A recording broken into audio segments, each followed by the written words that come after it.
एक और mathematical concept जो कि ट्रिक्स के नाम पे पागल बनाया जा रहा है, ऐसे मल्टीप्लाई कर लेते हैं, वैसे मल्टीप्लाई कर लेते हैं। ये है वैदिक मैथमेटिक्स का सूत्र ऊर्ध्व तिर्यकभ्याम। इसका यूज होता है स्क्वायर निकालने के भी काम आता है ये, और जनरली ये काम आता है मल्टीप्लाई करने के। एक तो जनरल तरीका जो हम मल्टीप्लाई करते आए हैं उसको देखेंगे, उसके वर्सेज में हम देखेंगे इस मेथड से, इस सूत्र से कि मल्टीप्लाई कैसे कितना आसान हो जाता है, और यही मैथ की ट्रिक बन जाती है। तो एक मैं एग्जांपल लिख देता हूँ मल्टीप्लाई करने का। मान लो 32 का मल्टीप्लाई करना है 75 से। तो अभी तक जैसे हम मल्टीप्लाई करते आए हैं उसमें क्या करते हैं, 5 का मल्टीप्लाई करेंगे 2 से 10, कैरी 1, 5 का मल्टीप्लाई 3 से, 5 3 जा 15 और 1 16, साइन लगा देंगे, 7 दूनी 14 की 4, हासिल लगी 1। हिंदी में मल्टीप्लाई करना ज़्यादा सरल रहता है। हासिल लगी 1, 7 के 21 और 1 22, ऐड कर देंगे 0 0 4 2। इस तरीके से मल्टीप्लाई करते हैं। लेकिन जब डिजिट ज़्यादा हो जाती हैं, ये 3 डिजिट के हो जाएंगे, तो इसको मल्टीप्लाई करने में ये और बड़ा हो जाएगा, टाइम टेकिंग हो जाएगा। इसको टाइम को यूटिलाइज करने के लिए, सेव करने के लिए, कंपटीशन में टाइम की बहुत वैल्यू है, उसको बचाने के लिए मल्टीप्लाई करने का जो ये तरीका है ऊर्ध्व तिर्यकभ्याम सूत्र, इससे मल्टीप्लाई करते हैं। देखें कैसा करना है। ऊर्ध्व मतलब वर्टिकली लिखना है, वर्टिकली नंबर्स को लिखना है मल्टीप्लाई करने के लिए। तो लिखना है 32 × 75 को ऐसे लिखना है, ऊपर से नीचे की तरफ वर्टिकली लिख लिया। उसके बाद पीछे से ग्रुप बनाने हैं, पहला ग्रुप, उसके बाद दूसरा ग्रुप, उसके बाद छोड़ते जाएंगे तीसरा ग्रुप। इस तरीके से 3 ग्रुप बनेंगे। एक बार मैं लिख के बता देता हूँ, बाकी डायरेक्ट आंसर भी मैं पहले डायरेक्ट आंसर बता देता हूँ। 5 × 2 10 हो जाएगा, कैरी 1, क्रॉस मल्टीप्लाई करेंगे दोनों का, 7 दूनी 14, 5 3 15, 14 और 15 29 और 31, हासिल लगी 3, 7 6 21 22 23 24। इस तरीके से बिना कोई वैल्यू लिखे, इस तरीके से कोई वैल्यू नहीं लिखेंगे और हम लिखेंगे डायरेक्ट आंसर। ये है ऊर्ध्व तिर्यकभ्याम सूत्र का तरीका। इसको एक बार एक्सपांड करके समझा देता हूँ कैसे कैसे करना है।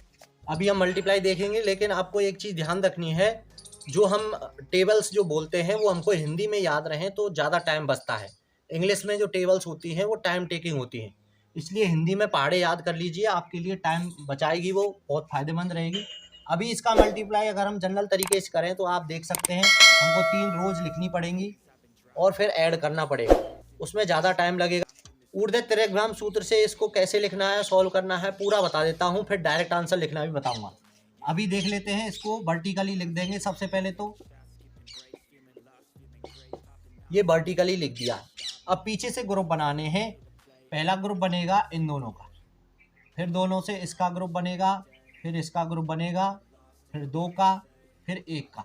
यानी कि जिस तरीके से हमने पिछले वीडियो में देखा था, द्वंद्व विधि में जैसे ग्रुप बनाते हैं डी के, उसमें सिंगल नंबर होता है, इसमें 2 नंबर हैं, उसी तरीके से सिमिलरली ग्रुप बनाने हैं।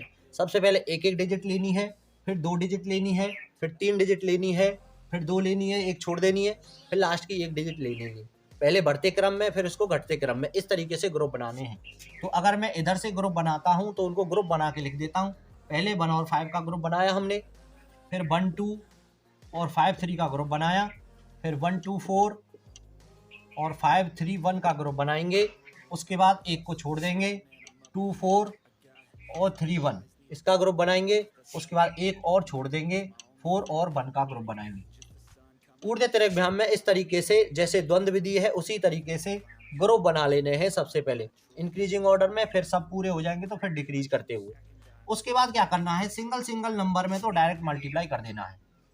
सिंगल से ज़्यादा नंबर हैं, जैसे 2 वाले हैं, तो इनका क्रॉस में मल्टीप्लाई करके जो वैल्यू आएंगे उन दोनों को आपस में ऐड कर देना है।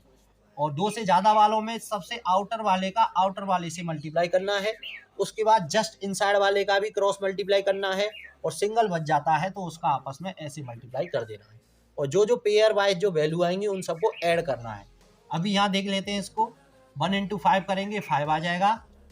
1 × 3 प्लस 5 × 2, तो 10 और 3 13 हो जाएगा। 1 × 1 करेंगे, जो वैल्यू आएगी 1 आएगी, उसको ऐड करेंगे 4 × 5 में, फिर इसको ऐड करेंगे 2 × 3 में। इस तरीके से ग्रुप वाइज, पेयर वाइज उसको ऐड करना है।